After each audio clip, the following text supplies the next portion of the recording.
Meirionydd.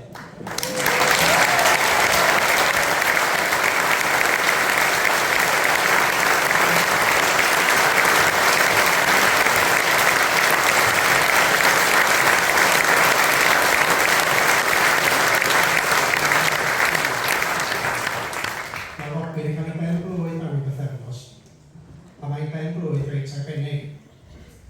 Dwi'n mynd i ddweud wrthych chi be fydd i oed, achos mae'n beth anhwrtsau sydd wedi oed rwy.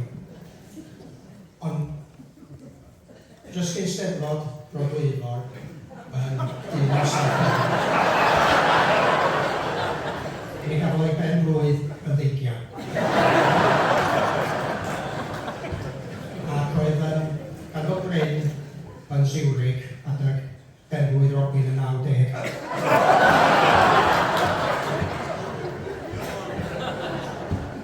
Oedden ni eisiau dymuno a Bryn yn dymuno ben-blwydd hapus i gyda Robin yn 90. Felly, newch chi gyd ymuno efo ni i ganu ben-blwydd hapus i Robin.